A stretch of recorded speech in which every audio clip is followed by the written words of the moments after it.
Hello and welcome to Facebook Live. My name is Brad Leach. I'm a clinical nutritionist, Ayurvedic herbalist and researcher into autoimmune disease. Tonight we're going to be talking all things autoimmune disease and diet.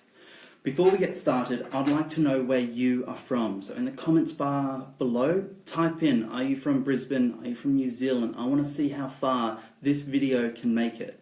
And while we're at it, click the share button to share with all your friends so they know what you're watching and to share what we're going to talk about tonight.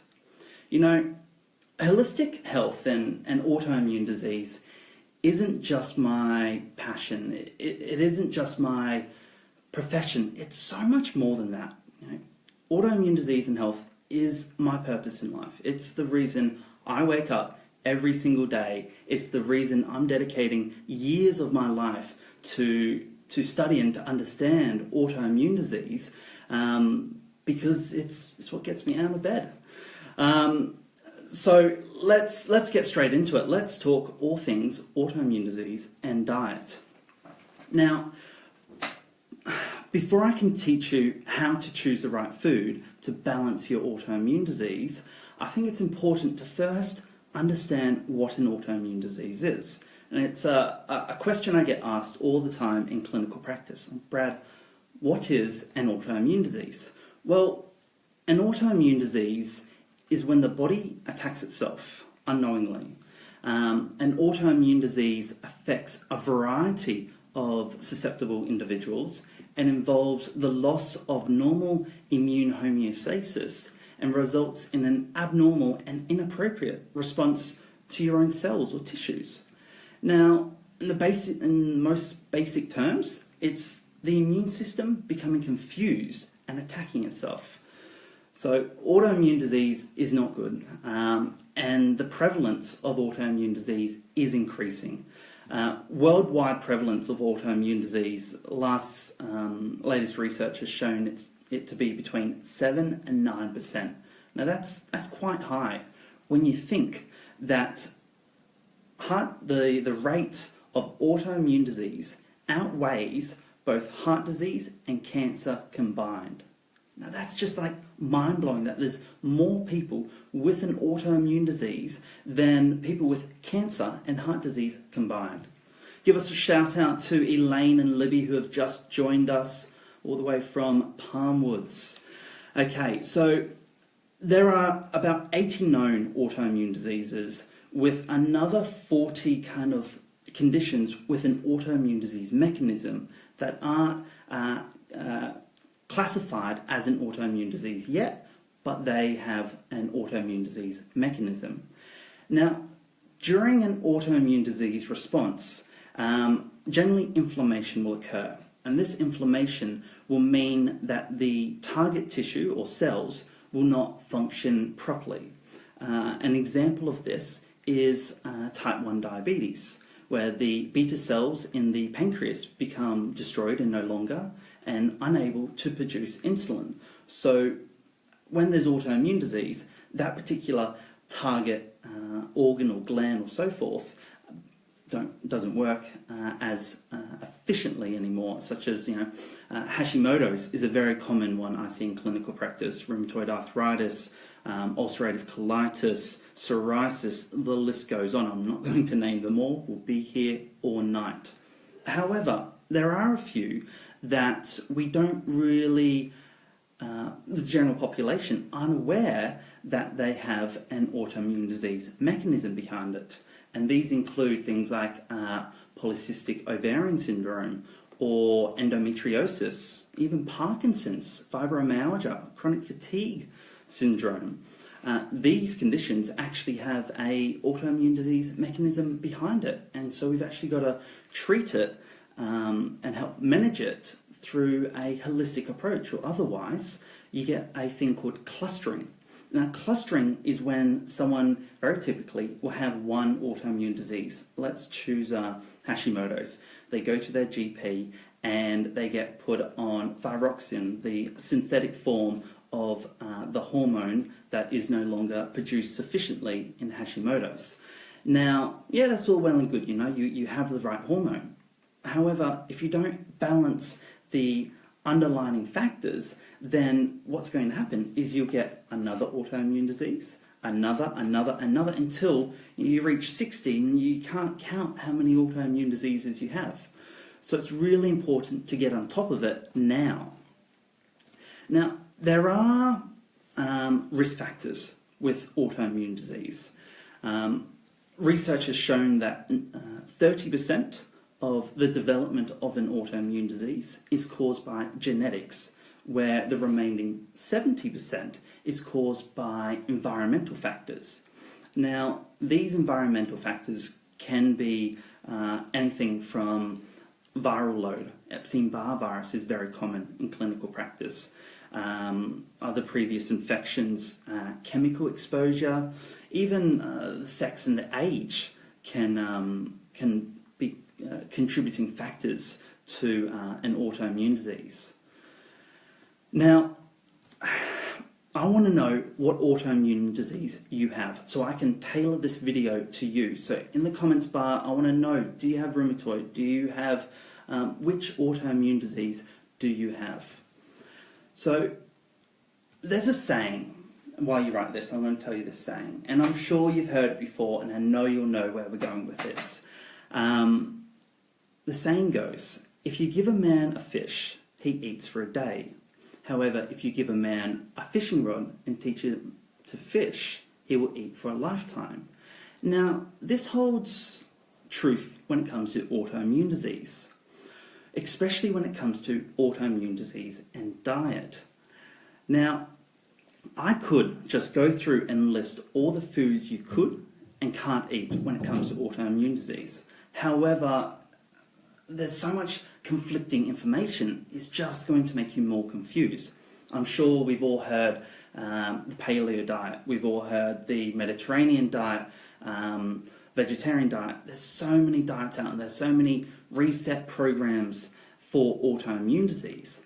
But what I want to do this evening is actually educate you in such a way so you can decipher these conditions, so you're no longer confused on what diet I should follow.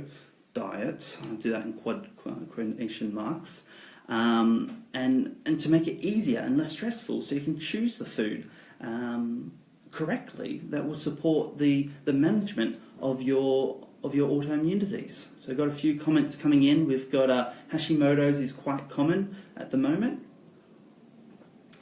Right, now these factors, there's going to be 4 factors that I'm going to focus on when it comes to the management of autoimmune disease through diet. Now, these factors which you need to consider when deciding whether a food is appropriate for you is whether the food causes dysbiosis, intestinal permeability, inflammation, or immune dysregulation. Now, if you can address these factors and choose foods that will modulate and support these factors, then autoimmune disease will decrease. So what we're going to do is I want to go through each of these factors and explain it in more depth. But for your later reference, you can head over to my website, bradleach.com, and I've made a nice diagram that makes it a lot easier to understand what I'm about to explain. You've got the dysbiosis, intestinal permeability, immune dysregulation, and inflammation. Now this diagram will explain it a bit further, so head over to my website after this video if you've got any uncertainties. So the first one that I want to discuss is the microbiome. Now, when someone has dysbiosis, which is the imbalance of microorganisms within the gastrointestinal tract, it will increase the pain and prognosis and severity of an autoimmune disease. Now, there's over 100 trillion different organisms within the gastrointestinal tract, and so it's no surprise that this brain in our gut, or our second immune system, can actually modulate our immune system, modulate our emotions, and so forth. I'm sure a lot of you know that 70% of your immune system, your malt and gold, is located within your gastrointestinal tract. So it's no wonder that when someone has an autoimmune disease and an immune dysregulation, that it's stemming from the gut itself. Now, dysbiosis can be caused by a number of factors. These include herbicides, such as Roundup, with the active ingredient glyphosates. Now, this particular active ingredient was first made in the US as an antibiotic. Yes. And now they actually spray it on our food to keep the bugs away and to actually retain moisture in gluten, which is very interesting. And when we eat it, it's almost like taking a very small amount of antibiotic, which kills the bacteria in our gut. So eating organic would be something to consider when choosing a food. Is the food organic? Yes, it is going to support the bacteria in my gut. Other factors that may contribute to dysbiosis include excessive sugar. Refined sugar is the worst. Alcohol, even though the Mediterranean diet says we should be drinking a glass of wine with lunch, as much as that would be enjoyable, it does contribute to dysbiosis. Large amounts of saturated fat, antibiotics themselves, inflammation, sex hormones, age, where you live. Believe it or not, exercise. When you get athletes and they run for, on average, let's say 20 kilometers, and their core temperature increases, what happens is that there will cause inflammation, intestinal permeability, and will actually cause dysbiosis. So there are things you can do if there is any athletes listening. You can do a number of things. Arginine has been shown to reduce the impact that exercise has on our digestive system. There's a yeast or probiotic called Saccharomyces boulardii, which has been shown to protect the bacteria in our gut. So the list is ever-ending when it comes to factors that can influence the bacteria in our gut. When it comes to food, we got to look at what food does our bacteria like to eat, and in basic terms, fiber. Without fiber, the bacteria will be unable to eat and reproduce, and thereby support our immune system. So a high fiber diet. So if you're looking at a diet and it's high fiber, especially like prebiotics, then that there would be a good food or a good program to be on, because it will support the bacteria in your gut. Now I just want to touch on these quite quickly, because there's a lot to I want to cover tonight. So the second factor which we need to consider when looking at a diet is intestinal permeability. Now, intestinal permeability is also known as leaky gut, which is quite common in the naturopathic terms, leaky gut. Now, intestinal permeability is a favourite topic of mine, because I'm doing my thesis on intestinal permeability and the effect that it has on diseases, including autoimmune disease, and how we can actually go about treating it. So potentially, if the audience would like at a later date, I can discuss all things intestinal permeability, my research, and how and what supplements or what foods to consume to actually reduce intestinal permeability, aka leaky gut. Now, some people ask, what is wrong with intestinal permeability anyway? Now, the list is huge. I don't want to go into it because it's a whole nother video. But the most basic things is intestinal permeability causes it is leaky gut. It causes dysbiosis, inflammation, and immune dysregulation, the three factors that we were discussing about before. Now, with immune dysregulation, there's a thing that's called molecular mimicry. Now, this is a fancy scientific word when compounds or proteins found within our diet actually look the same as cells within our body. Now, this is when diet comes into it. let's look at Hashimoto's. Now, Hashimoto's, the particular protein structure of the thyroid gland actually resembles the proteins found within wheat and gluten. Now, what happens is when these food particles, common particles include amino acids, include from corn, from eggs, wheat and dairy. That's why a lot of holistic practitioners will say, let's remove them from your diet, because they contain similar protein structures to what is in our own body. Now, what happens is our immune system will do its job, and it will see these, gluten hanging around, and it will actually attack it, remember what it looks like, and destroy all other molecules that look like it, including the thyroid gland or the pancreas. So if we can actually reduce intestinal permeability, actually get the intestinal cells to close up again so there's no gap, our immune system won't become dysregulated, and thereby it will support the management of autoimmune disease.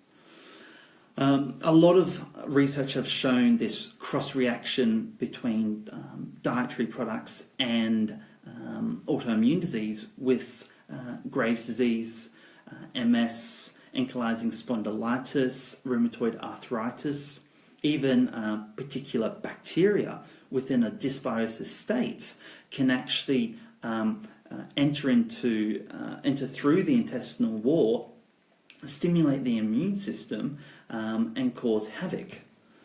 Okay, so that's a very small chunk on intestinal permeability.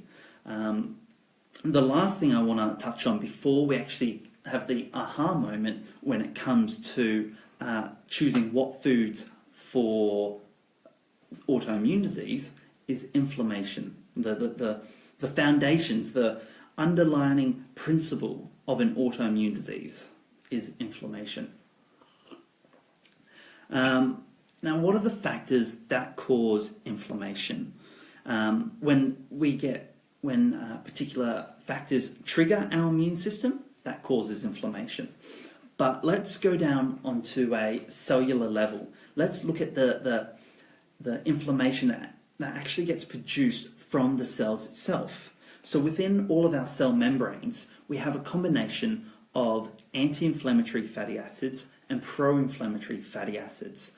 Simple terms, you've got your fish oil and your arachidonic acid. Now, arachidonic acid is the pro-inflammatory fat found within the eggs of yolk. The yolk of eggs, I'm sorry. Also in red meat, very high levels of arachidonic acid. Now, when we eat high levels of arachidonic acid, the fats get absorbed and go into every single cell membrane. Thereby, when a trigger comes along and stimulates inflammation, our body will actually produce more inflammation because it actually has more pro-inflammatory fatty acids within the cell membrane. Now, if you look at the Western diet, it is about 16%, 6 to 20, how do I explain that? It's about 20 part pro-inflammatory to 1 part anti-inflammatory, where a lot of the research has actually shown that ideally we want 4 parts anti-inflammatory to 1 part pro-inflammatory. So we do need these pro-inflammatory fatty acids because when we get an infection, when we get a cut, we do need to stimulate a inflammatory response. It's a natural mechanism that's helped the human civilization develop over centuries. But it's when it gets excessive, and that's, wouldn't be surprised, everyone with an autoimmune disease would have excessive arachidonic acid within the cellular membrane. Thereby, when it comes to diet, we want to choose foods that modulate this balance, that helps maintain this 4 part anti-inflammatory to 1 part pro-inflammatory. When I was down in Sydney a few years back, I did a research project in autoimmune disease, which is really where my interest and knowledge came from. And myself and a few other doctors we calculated how much arachidonic acid someone can consume on an anti-inflammatory diet. And basically, you're looking at about 90 milligrams of arachidonic acid a day. Anything more than 90 milligrams of arachidonic acid is classed as pro-inflammatory. Now, I'm not going to expect my listeners to calculate how much arachidonic acid is in all of their food, because that would not be fair to anyone. So I've done all the hard work for you. And through averaging, we've calculated that basically to have an anti-inflammatory diet, to have the right fatty acids within the cell membrane and to support autoimmune disease, we must not consume more than 150 grams of animal-based products a day. What does that look like? That looks like a couple of eggs. That looks like a palm size of chicken. It does vary. Other factors that can affect this ratio is, whether it's organic. Research has shown that organic grass-fed cattle produce more anti-inflammatory fatty acids within their milk, so with their meat. So that's what we need to take into consideration. The calculation of 150 grams of animal-based products a day is excluding yogurt and fish, because they have anti-inflammatory properties. Now, are there any questions so far on things that we've discussed? Make sure you put them in the comments bar, and even after this video finishes, I'll go through and I can answer any of the questions that you may have. So let's look at it. For a diet to support autoimmune disease, it needs to be anti-inflammatory. It needs to support the bacteria in its gut. It needs to support our immune system, and it needs to not cause intestinal permeability. Okay, 4 factors. Let's take an example. Let's look at the most popular. Now, I don't want any backlash from this. The Paleo diet is probably the most common autoimmune disease approach. The Paleo diet supports the immune system because all triggers are removed. Every element that may cause a flare, that may cause an aggravation, has been removed from the diet. Okay, so it does support the immune system. Intestinal permeability, well, yes, one of its major factors is it supports the removal of gluten, which is gluten, might I say, is the most causative factor for intestinal permeability. So it removes that. So it's got 2 ticks out of 4. The other one was dysbiosis. It does support the consumption of fermented foods, which are great for the bacteria. However, it has a large consumption of animal-based products. Thereby, it is pro-inflammatory. So this is something I see in clinical practice quite often, and does it make me laugh? No, because we're getting fed misinformation. As soon as someone comes off the paleo diet, they always say, my symptoms got worse. My knuckles swelled up again. I got a flare. I went into remission. I got severely ill. They went back on it. All is fine. That's because they removed the triggers. So there's no triggers. And it's supporting the 3 factors. However, it's not supporting the underlying factor of inflammation. I guarantee you, if someone who'd been on the paleo diet for, let's say, 3 years, tested their fatty acid content of their red blood cells, I guarantee you it will be way too pro-inflammatory. So thereby, the paleo diet is a very short answer. It's not addressing the root cause, because it's still the amount of arachidonic acid that someone consumes on a paleo diet is too high. Vegetarian, vegan diets, let's go the complete opposite. Very low in pro-inflammatory fatty acids because they don't consume any animal-based products. However, there's no restrictions on gluten. There's no restrictions when it comes to fermented food. So ideally, the vegetarian vegan diet can either be really good or really bad. Just because it's vegan doesn't mean it's healthy. I saw vegan Oreos in the shop the other day. I don't think eating that processed sugar will be good for your autoimmune disease. So what are my top tips when it comes to diet and autoimmune disease? Limit arachidonic acid. I can't stress that enough. Let's say you've had a lifetime, 40 years of inorganic foods, grain-fed, animal-based products, and you've switched to a more wholesome, whole food diet, it's going to take a long time to actually correct the fatty acids on a cellular level. So get it tested. Go to a functional pathologist or a clinical nutritionist and work out exactly how much pro-inflammatory fat you have. Because if it's too high, then you're going to be producing inflammation. So reduce arachidonic acid content to 90 milligrams a day, which translates to 150 grams of animal-based products, max. That there is the max. Consume anti-inflammatory products. Anti-inflammatory, look at colourful green leafy vegetables, organic berries. Now remember I mentioned organic. The reason why, because of the sprays which are sprayed on berries can actually cause dysbiosis and imbalance to the bacteria in the gut. So if they're organic, then they're anti-inflammatory and they're actually going to support the bacteria in the gut.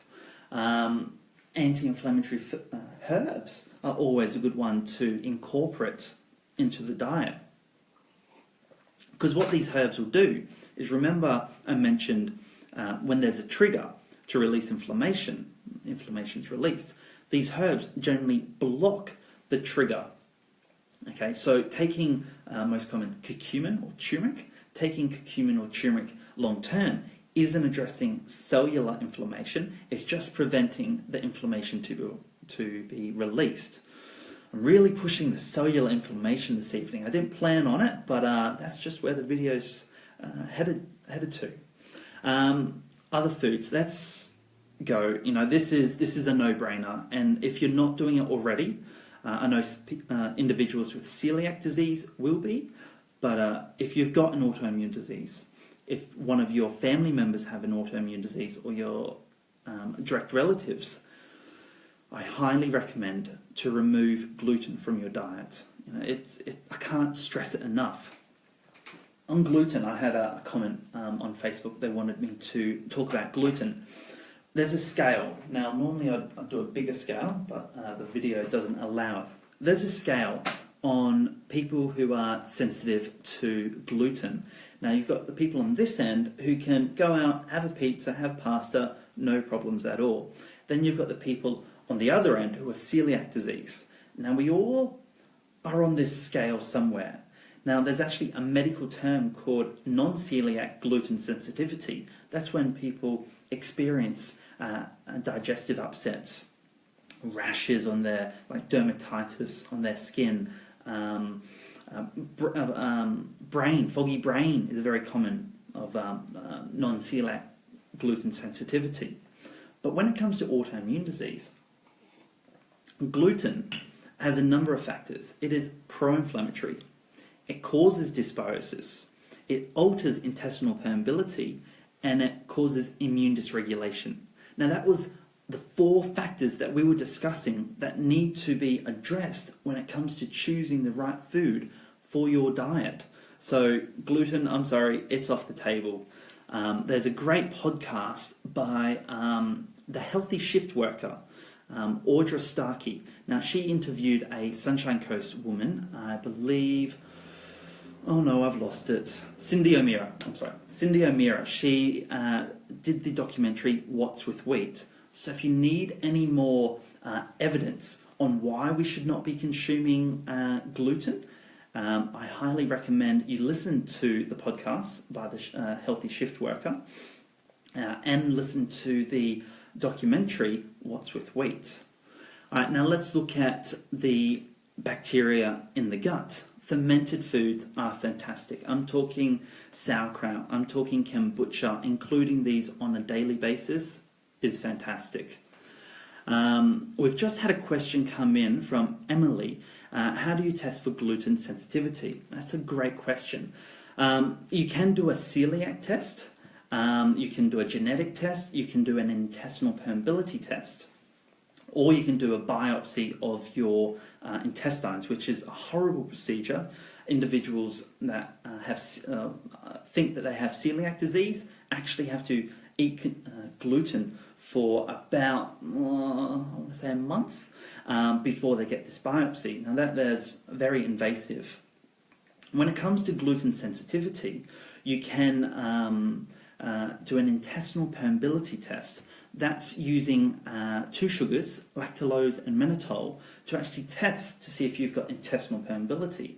If you've got intestinal permeability, you are thereby sensitive to gluten, because gluten is what triggers the protein called zonulin, which actually opens up the intestinal wall.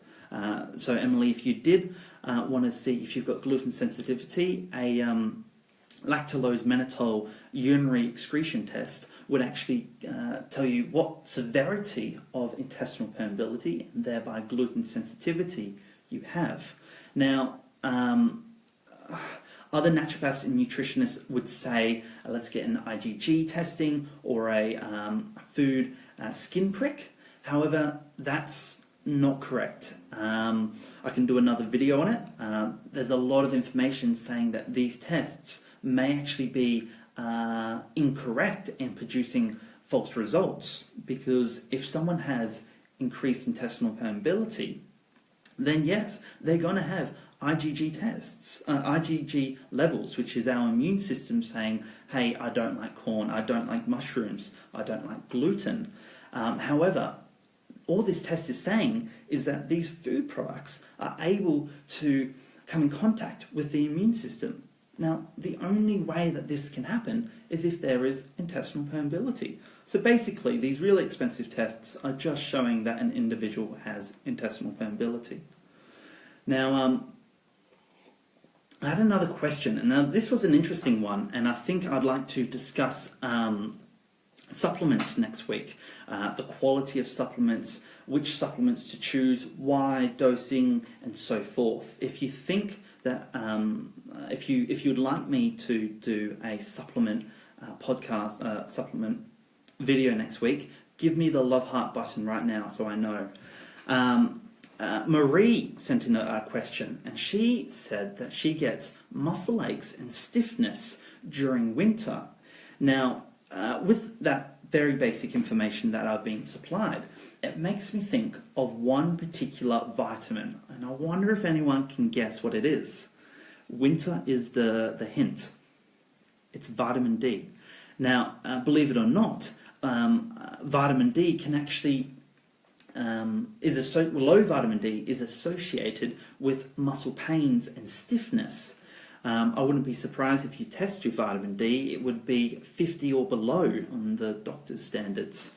So Marie, what foods can you have to support your vitamin D and thereby aches and pains and immune dysregulation? Activated mushrooms. Now, I'm sure everyone's heard of activated nuts before. Activated mushrooms are one of my favourite things. I have them most mornings. It's where you get the mushrooms, organic, from the farmer's market, and you lay them out in the sun in the middle of the day. Now, there's actually a compound within the mushrooms that resembles vitamin D or sheepskin pigment. Don't quote me on that. And what happens is the UVB rays from the sun will actually activate the vitamin D within the mushrooms, thereby increasing its content. So to give you an amount, if you were to eat 100 grams or 3 button mushrooms, that would equate to about 15 microunits of vitamin D, which is your daily requirement. However, if someone does have an autoimmune disease and they have low vitamin D, anything below 120 is my cutoff mark, then unfortunately eating sun-activated mushrooms will not be enough to bring up your vitamin D level. Supplementation will have to come in. However, if you've got good levels of vitamin D, then including this, every little bit helps. Now, given that we've had a few Hashimoto's individuals join us this evening, I want to do a shout out for them. We've got I'll just go up here. Brazil nuts. Now, these are the to die for live food Brazil nuts, one of my favourite. They're activated Brazil nuts. Now, within Brazil nuts from Brazil, don't get confused with Australian Brazil nuts, within Brazilian Brazil nuts, there is enough selenium to have a therapeutic effect. So if someone who had Hashimoto's, and I would generally recommend them to consume about 6 Brazil nuts a day, because studies have shown having about 100 microunits of selenium a day is able to reduce the thyroid antibodies significantly. So it's a way that we can get our nutrients, our food as medicine, might I say. Now, a little earlier I mentioned make sure that they're from Brazil.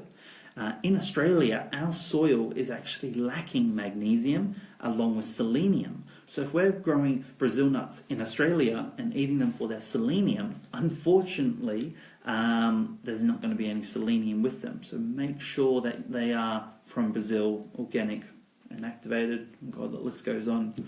What are other factors to support autoimmune disease through diet? We have bitter foods. Bitter foods such as rockets, dandelion, turmeric will actually stimulate the vagus nerve. Now, I did a podcast which you can find on my website, and I speak a lot more about the vagus nerve. But basically, the vagus nerve controls inflammation. It controls the release of inflammation. And a lot of individuals, when they're in a pro-inflammatory state, the vagus nerve, which runs from here all the way down over the digestive tract, the vagus nerve is not functioning properly and actually needs to be stimulated by a MST practitioner, which they generally get like electrodes in the ear to stimulate the vagus nerve. However, from a nutritional point of view, you can actually rub your neck. You can go like this. That will stimulate the vagus nerve, and eat bitter foods.